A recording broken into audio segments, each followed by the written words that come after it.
Friends, 2 தினங்களுக்கு முன்னால் நம்ம ஒரு வீடியோ போட்டிருந்தோம்.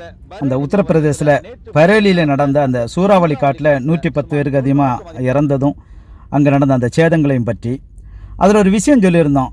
இந்தியாவில் உள்ள மெயின் ஸ்ட்ரீம் மீடியா எதுவுமே இதை பற்றி பேச இல்லை, இந்தியாவில் உள்ள எந்த தலைவர்களுமே இதுக்கு அனுதாபம் தெரிவித்தது மாதிரி இல்லைன்னு சொல்லிட்டு சொல்லியிருந்தோம். அதற்கும் மேலதிகமாக ஒரு தகவல் உண்டு. என்னன்னாக்கா, இந்த விஷயம் இந்தியாவில் சர்ச்சை ஆனதை ரஷ்ய அதிபர் விளாடிமிர் புட்டின் ஒரு ட்வீட் பண்ணியிருக்கார். நம்ம பிரதமருக்கு அனுதாபம் தெரிவித்து, உங்கள் உத்தரப்பிரதேசில் இப்படி 110 பேர்கிட்ட இறந்துருக்குறாங்க, நான் என்னுடைய கண்டோலன்ஸ் தெரிவிச்சுக்கிறேன்னு சொல்லிட்டு ஒரு ட்வீட் பண்ணார். அதுக்கப்புறமா தான் இந்த விஷயமே இந்தியாவில் அதிகமாக பேசப்பட்டது. அப்போ நம்ம எப்படி ஒரு சமூகத்தில் வாழ்ந்துட்டுருக்கோன்னு பாருங்கள். இந்தியா மிகப்பெரிய ஒரு வல்லரசு நாடு. இந்த நாட்டுடைய ஊடகத்துறை எந்த அளவில் இருக்கிறான்னு பாருங்கள்.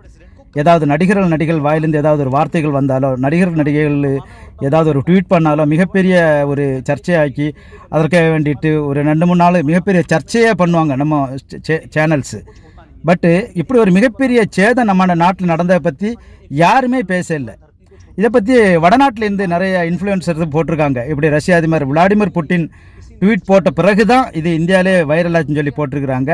அந்த காணொலியில் நான் இதில் இணைச்சிருக்கிறேன். அப்போ நம்மளுடைய இந்தியாவுடைய ஊடகத்துறை எந்த அளவில் இருக்குன்னு சொல்லிட்டு நீங்கள் இதன் மூலமே அறிய முடியும். தேங்க்யூ.